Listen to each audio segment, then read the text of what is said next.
पदार्थों का पृथक्करण नामक पाठ में हम लोग पढ़ना है हम लोग क्या समांगी और विषमांगी पदार्थों को पढ़ने से पहले हम लोग को ये जानना पड़ेगा कि ये मिश्रण क्या होते हैं। ठीक है, तो आप लोग को बताया गया है कि जब पदार्थों को दो या दो से अधिक पदार्थों को किसी भी अनुपात में मिलाया जाता है तो क्या मिलते हैं? दो या दो से अधिक पदार्थों को किसी भी अनुपात में मिलाने से क्या मिलते हैं? और ये मिश्रण कितने प्रकार के होंगे? ठीक है, जब दो पदार्थों को जिसको घोला जाता है उसको विलेय और जिसमें घोलते हैं उसको और जो प्राप्त होता है उसे क्या कहते हैं? विलयन के माध्यम से हम समांगी और विषमांगी को समझेंगे। ठीक है, तो जब दो पदार्थों को अर्थात विलेय और विलायक को आपस में मिलाने से जो विलयन मिलता है, ठीक है, अगर उससे जो विलयन प्राप्त हुआ वो एक जैसा ही दिखाई दे तो उसको हम क्या कहेंगे?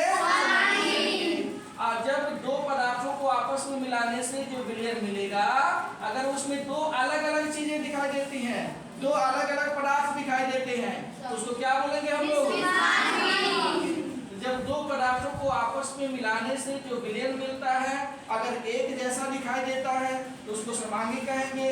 और दो पदार्थों को आपस में मिलाने से जो विलयन मिलता है अगर उसमें दो अलग अलग पदार्थ दिखाई देते हैं, दो अलग अलग अवस्थाएं दिखाई देती हैं तो उसको क्या बोलते हैं?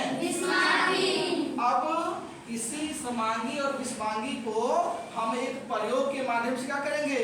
समझेंगे। ठीक है, चलिए एक प्रयोग करके देखते हैं।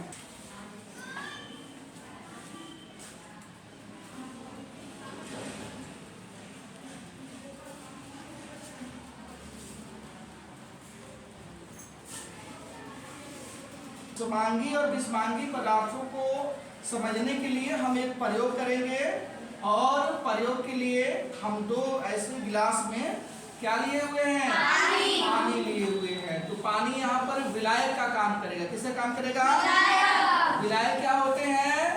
वे पदार्थ जो किसी को दूसरे को अपने में क्या कर लेते हैं? घोल लेते हैं, उसे क्या कहते हैं? उसे विलायक कहते हैं। तो जो पदार्थ किसी दूसरे चीज में घुलते हैं उनको क्या कहते हैं? विलायक कहते हैं। तो ये पानी क्या है यहाँ पर? ऐसे बोलो विलायक। और हम दो कागज के टुकड़े पर यहाँ पर मिट्टी लिए हुए हैं। यह विलेय पदार्थ है। क्या है? विलेय है। और एक दूसरा विलेय लिए हैं नमक। ठीक है, तो अब इस नमक विलेय पदार्थ को एक पात्र पे एक गिलास में घोलेंगे और मिट्टी को दूसरे गिलास में घोलेंगे और उनको ठीक से मिला करके दो विलयन क्या करेंगे? तैयार करेंगे। ठीक है, तो चलिए हम एक में नमक मिला देते हैं और एक में मिट्टी मिला देते हैं। ठीक है, मिट्टी हो, चाक हो, आटा हो, कुछ भी चीजों को मिला करके ठीक है हम ठीक प्रकार से इसका विलयन क्या करेंगे? तो बनाएंगे। ठीक है, तो चलिए पहले इसको हम देख लेते हैं। इसको ठीक से चला करके बढ़िया से इसमें नमक को क्या कर देते हैं? इतना घोलेंगे ठीक है कि यह पूरी तरीके से इसमें क्या हो जाए? ठीक है, पूरी तरीके से चलाते रहेंगे जब तक कि पूरा नमक इसमें न घुल जाए। ठीक है, अब ये मिट्टी वाला है, इसको हम ठीक प्रकार से इसको घुलाते हैं। ठीक है, और बढ़िया तरीके से घुलाने के बाद से हम दोनों विलयनों को कुछ समय के लिए रख देते हैं। ठीक है, हाँ, इन दोनों विलयनों को हम बनाने के बाद से कुछ समय के लिए रखते हैं और रखने के बाद हम इसका मूल्यांकन करेंगे कि ये कैसे दिखाई दे रहा है। अब कुछ देर बाद जब हमने विलयन बनाया था तो पहले वाले में नमक घोल रखा था, तो जो नमक और जल का विलयन मिला हुआ है आप देखिए एक जैसे ही क्या हो रहा है? दिखाई दे रहा है ना?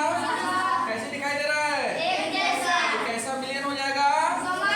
यह समांगी पदार्थ है, समांगी विलयन का उदाहरण हो जाएगा। ठीक है, दूसरे वालों में हमने क्या किया था? मिट्टी हम लोगों ने घोला था। तो देखिए मिट्टी नीचे दिखाई दे रहा है और पानी क्या हो गया है? ऊपर। इसमें दो अलग अलग दिखाई दे रहा है कि नहीं दे रहा है?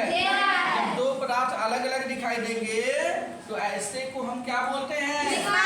विषमांगी पदार्थ बोलते हैं। ठीक है, तो आज हम लोग एक प्रयोग के माध्यम से समांगी पदार्थ, विषमांगी पदार्थ या कहें कि यह समांगी विलयन हो गया और ये क्या हो गया, विषमांगी विलयन हो गया। ठीक है, तो जैसे ये विलयन समांगी और विषमांगी होता है, वैसे पदार्थ भी क्या होते हैं, समांगी और विषमांगी